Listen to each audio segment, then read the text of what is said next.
The budget reconciliation may be the ticket for thousands of Indian work visa holders to permanent residency. And at the same time, this could also be the second year in a row in which over 100,000 family-based visas go unused.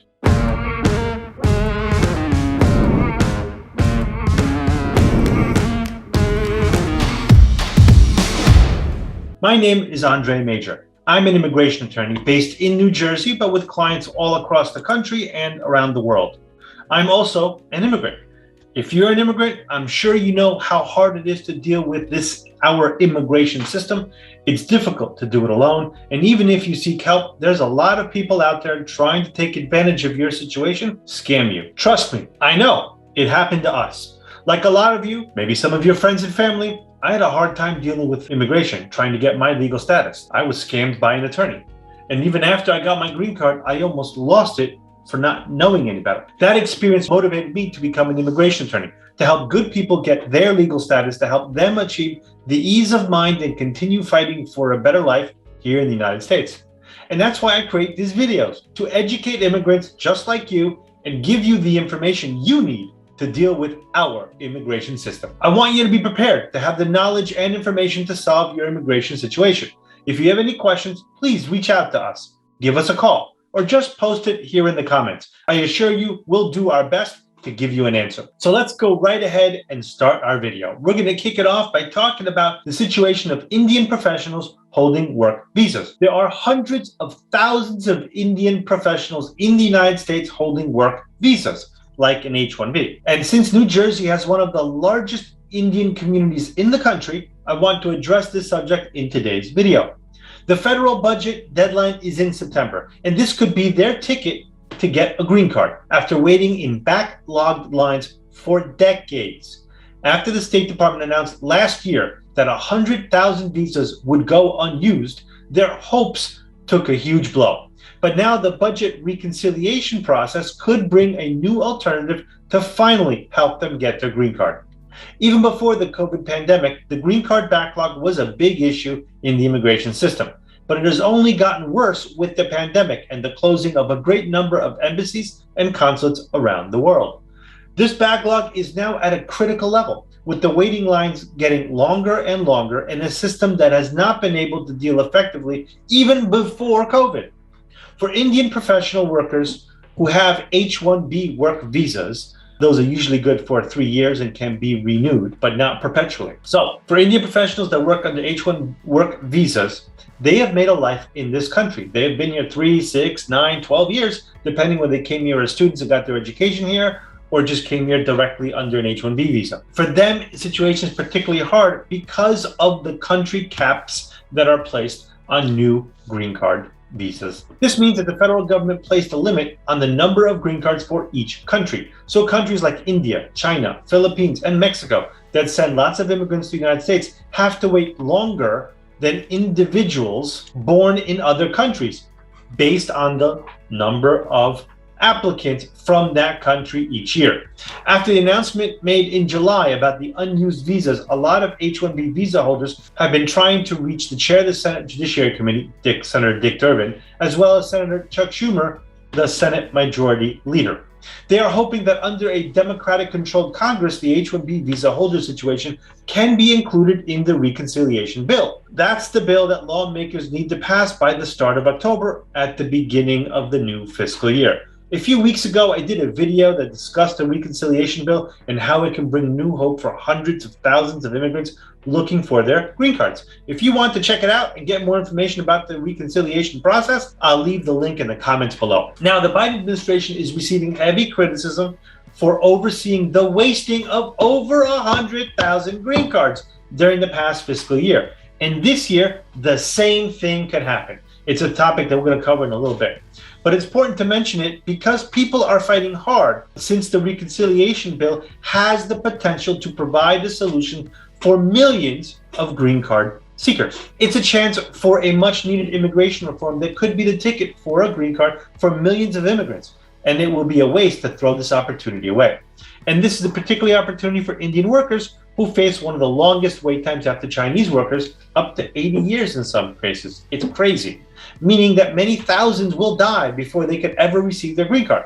According to experts, the green card backlog is due to a restrictive government regulations, slow processing times, and a system that is overly reliant on paper instead of electronic documentation. And it's expected that a vast majority of workers in the H-1B green card backlog will be included in the reconciliation bill. And since this bill follows the budget resolution passed in August, it would authorize permanent resident programs that backlogged Indian workers would be a part of. There's even a slight hope that a new visa category could be created under the support of this bill made for essential workers in any industry. Talking about country caps, it's a hard issue for green card holders. What is it? These caps place a 7% annual limit on the number of green cards issued to each country from the available pool. Indian visa holders, followed by Chinese and Philippines and Mexicans, are most disadvantaged by this because their countries have the largest number of potential immigrants. Under the U.S. Citizenship Act, there's little support from Indian workers because it does not eliminate country caps. So if a country that sends 50,000 immigrants a year, but there's only 26,000 visas available, it's going to take a while for an immigrant from that country to achieve the legal status. And compare it to a country that only sends 10,000 a year that does not fulfill their visa, well, they will move a lot quicker, their visa allotment. Another proposed bill, the EAGLE Act, addressed highly skilled legal immigration and phases out the country cap, but it's opposed by immigrants from other countries who say it would delay their green cards. Because then it becomes first in, first out. So whoever files first will first get their green card. Even if that means, well, there's 100,000 Indians and only 10,000, French people. So the French might take longer because initially they're going to go to the people that have been waiting the longest amount of time. Indian visa holders who are asking for consideration in the budget reconciliation bill say they are alarmed that messaging from the administration leaves them out. The government's decision not to use additional green card slots prompted a lawsuit by 125 Indian and Chinese doctors, engineers, and other professionals earlier this month. They argue that visa workers waiting for green cards don't appear to be a priority for Democrats in Congress who are focused on undocumented immigrants. The uncertainty and extreme waiting lines for Indian workers are a heavy burden on them. Career advancement, pay raises, spouses' professions, and their foreign-born children's futures are tied to the immigration statuses that remain temporary until a green card is issued. Foreign-born children of visa holders who wish to get permanent residency status have American childhoods, but end up having to self-deport or become undocumented at age 21 when they age out of the legal status derived from their parents. So if parents have an H-1B and child is derivative to the H-1B, the moment the child turns 21, he or she can no longer be derivative to the parent's application, and they have to have their own path to achieve legal status. Maybe it's a student visa, maybe it's marriage, maybe it's something else. But those who remain in the US to attend college must switch to a visa at 21 and pay high international fees, like double, even though they've grown up here. A spokesman for Senator Bob Menendez, a New Jersey Democrat and sponsor of the US Citizenship Act, said in a statement that he cannot publicly discuss the bill while negotiations are underway, and that he is committed to getting as much as possible of his immigration reform into the final reconciliation package. California Democrat Representative Zoe Lofgren sponsored the EAGLE Act and said in a public statement that she's encouraging the inclusion of per-country cap relief in any upcoming budget reconciliation legislation. Just a few days ago, 3 congressional representatives called on fellow Democrats to address relief for highly skilled immigrants stuck in the queue. Still, the likelihood of wasted green cards being channeled into employment-based slots is low. The reconciliation bill needs a 51-vote margin to pass the Senate, where Democrats hold a bare majority, 50 seats, plus Vice President Kamala Harris's tiebreaker. Right now, the only thing we can do is wait for the reconciliation bill to pass Congress and get signed by President Biden to see which measures will be included.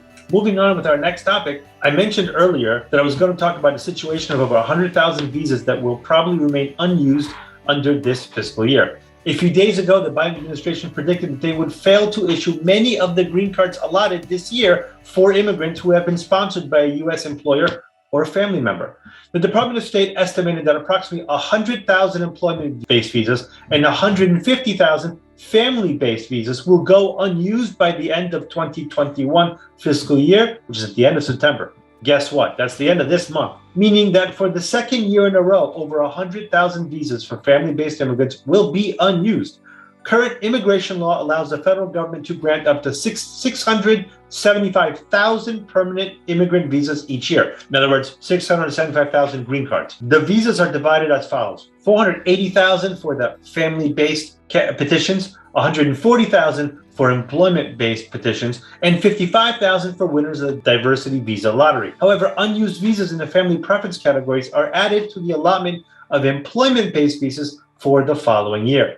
But due to the Trump administration's COVID-19 immigrant visa ban and the close of U.S. embassies and consulates abroad last spring, about 122,000 family-based visas for 2020 went unused. Those numbers were added to the 2021 cap on employment-based visas, raising the total number available in fiscal year 2021 to 262,000 for employment-based applications.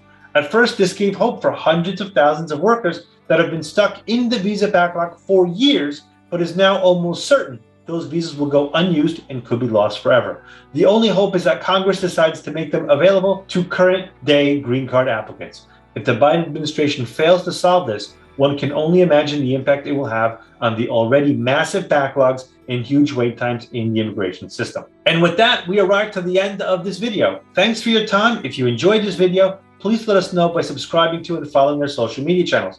If you need assistance with your immigration issues, we're here to help. We won't take your money if we can't help you. So reach out to us today and we'll see if we can get you started on your immigration journey. Until next time, stay healthy and be well.